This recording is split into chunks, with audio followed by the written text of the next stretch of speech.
Hello, you guys. Welcome back to the Crime with Kylie podcast. I've missed you all. I've missed recording.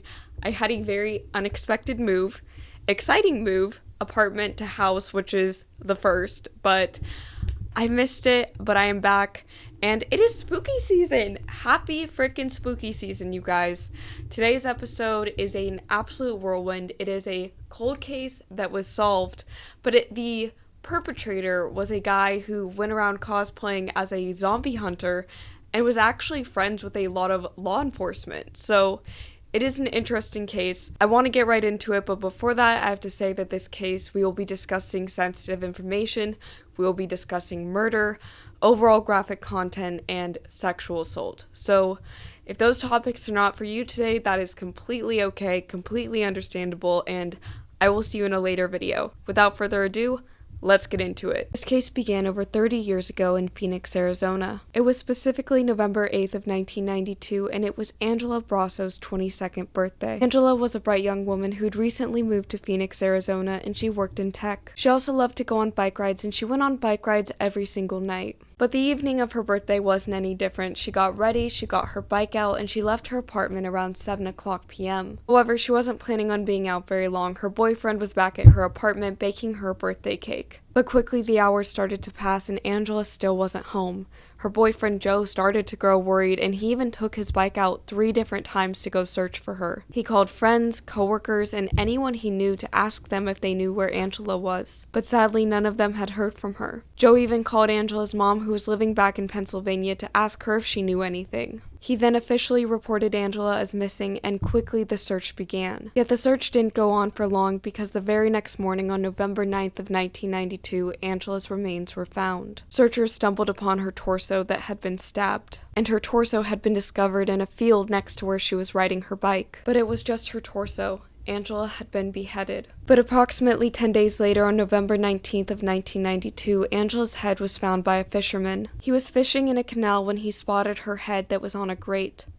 It seemed as though the killer had tried to preserve it. Despite the length of time that Angela had been deceased, her head was in very good condition and wasn't badly decomposed. It was also sadly discovered that Angela had been raped. An autopsy was performed on Angela, and it showed that she had been sexually assaulted, that she had been stabbed to death, and dismembered. Another thing authorities found odd is that Angela's purple mountain bike was never found. No one in the community knew who had done this to Angela, and sadly, 10 months later, the killer struck again. It was September of 1993, and 17-year-old Melanie Barnes was missing. At first, her mother returned home and thought that her daughter had just broken curfew. She noticed that her daughter's bike was missing and figured she'd just gone out on a bike ride. Her mother waited up for her, but Melanie did not return home. Around 10:30 p.m., her mom started calling different friends and asking them if Melanie was with them. Each one of them told her the dreaded answer of no. Early the next morning, a mom went out with her young daughter to ride along the canal. Her name was Charlotte Pottle, and she had lived in Arizona her entire life. And as she was riding her bike, she splashed through a puddle. But the puddle just seemed really odd to her, and she couldn't put her finger on why. She continued riding past it, but she just kept thinking about it. So she returned back to the puddle, and she noticed that it was a deep shade of red.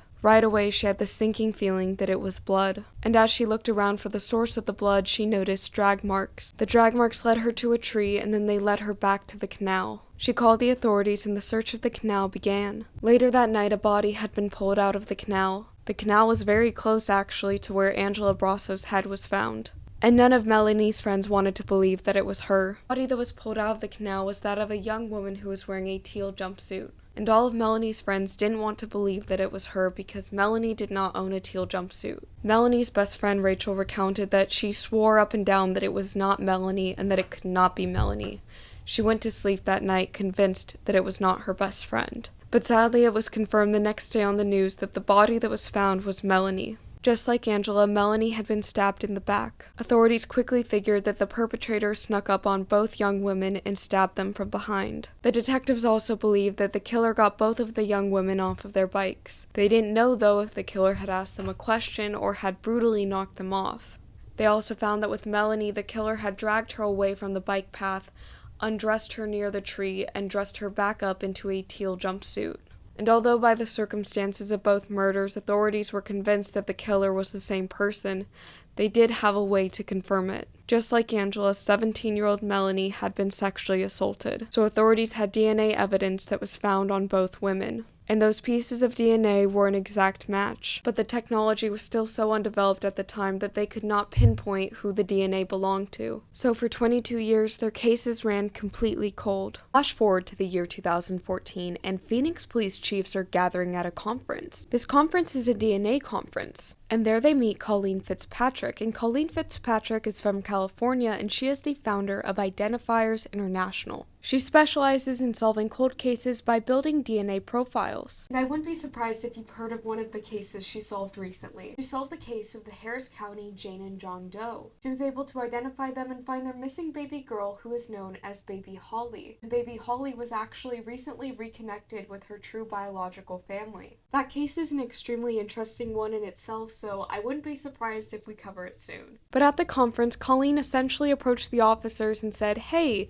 if you can get me the DNA from the Canal Murders crime scene, I can isolate the Y chromosome and possibly build a DNA profile." And because this had been a cold case for so long, they had their doubts that the DNA was even viable at this point, but nonetheless, a few weeks later, they sent her over the DNA. And as soon as she received the DNA, she started working on it, and her team came up with 6 possible matches. And these 6 matches all had the surname of Miller. Now from this, she had a lot of details to consider. Each Miller lived in a different location. Okay, what was closest to the crime scene? Okay, eliminate some of them. Then you have to factor in age. Who would be the perfect age or a reasonable age to be a killer? Where did they work? Did they work nearby? By considering these different factors and using the process of elimination, she was able to finally get it to one man. This man was 49-year-old Brian Patrick Miller, and Brian already had a criminal past. When he was just 16 years old in 1989, he assaulted a 24-year-old woman. That woman was Celeste Bentley. Celeste was getting off of a bus and she noticed that a young boy was staring at her. She got off though because she had to go to work, and he followed her off the bus. As she started walking down the street to go to work, she felt something sharp in her back, and it felt like a very brief moment of intense pain. She turned around and she yelled at the boy, "Why did you do that?"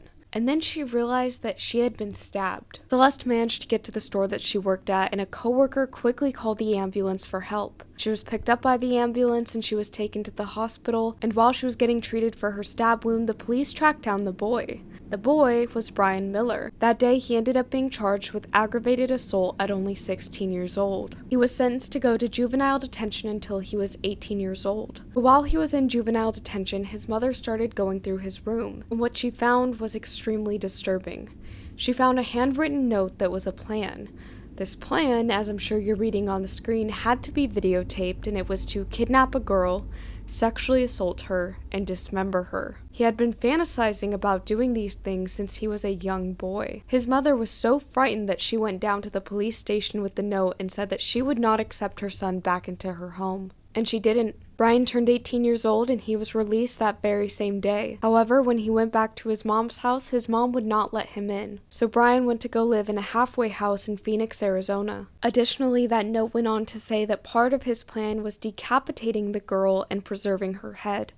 And that is exactly what he did with Angela years later. So now we're a bit caught up. DNA evidence is pointing towards Brian. Brian had a criminal past, and as a child, he actually detailed the exact type of kidnapping and murder that he did. However, detectives still needed more to fully convict him of murder. Because at this current time, it seemed like Brian could not have done it. Despite all of the evidence, who people knew him to be was not some crazy, depraved murderer.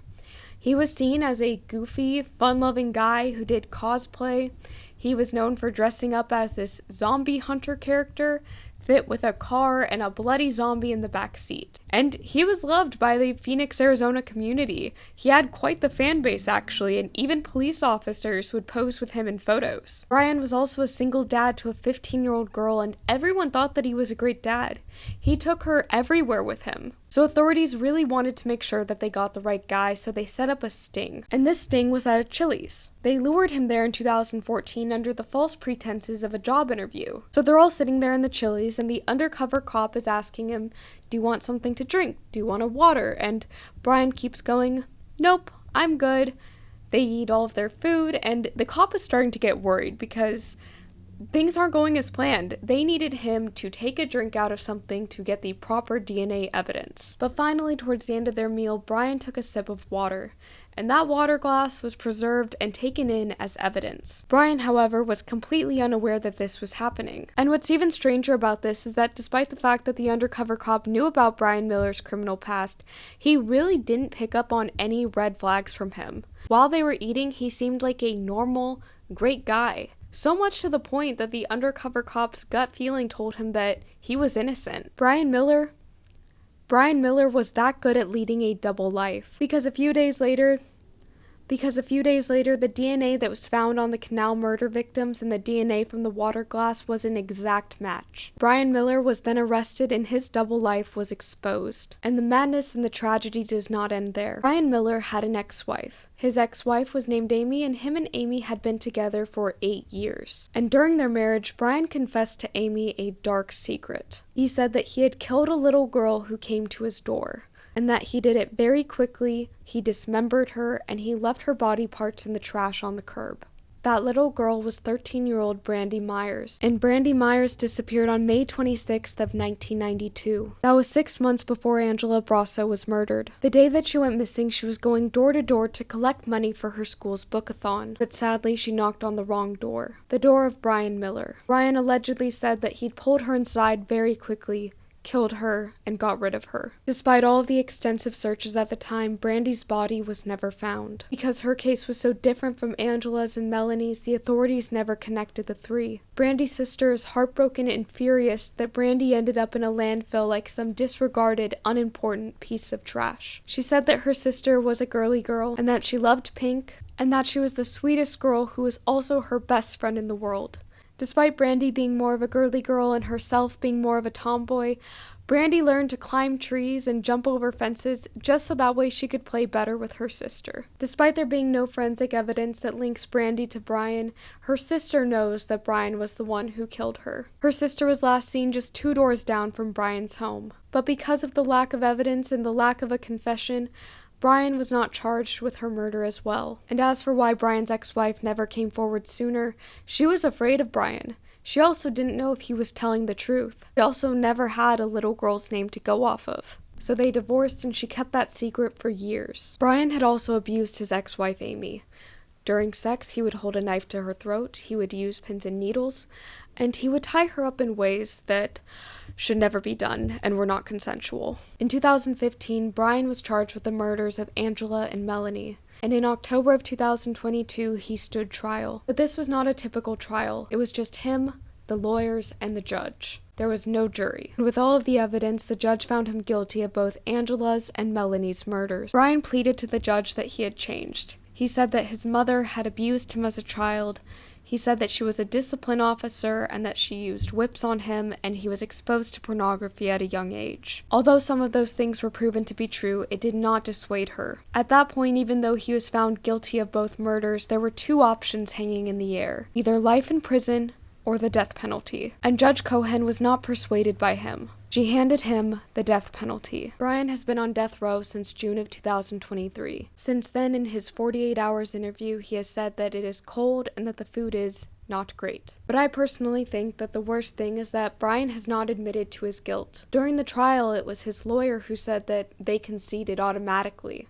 However, Brian actually never gave a confession. And even on death row, he is holding on to his non-existent innocence. He thinks that it's ridiculous that he's in prison for something that happened so long ago. And he doesn't have an explanation for how his DNA got in and on the bodies of Angela and Melanie. Under Arizona law, Brian is automatically given the right to be able to appeal. However, I have a strong inclination and hope that that appeal will be denied. Alright, you guys, thank you so much for staying to the end of the case. I will see you guys then.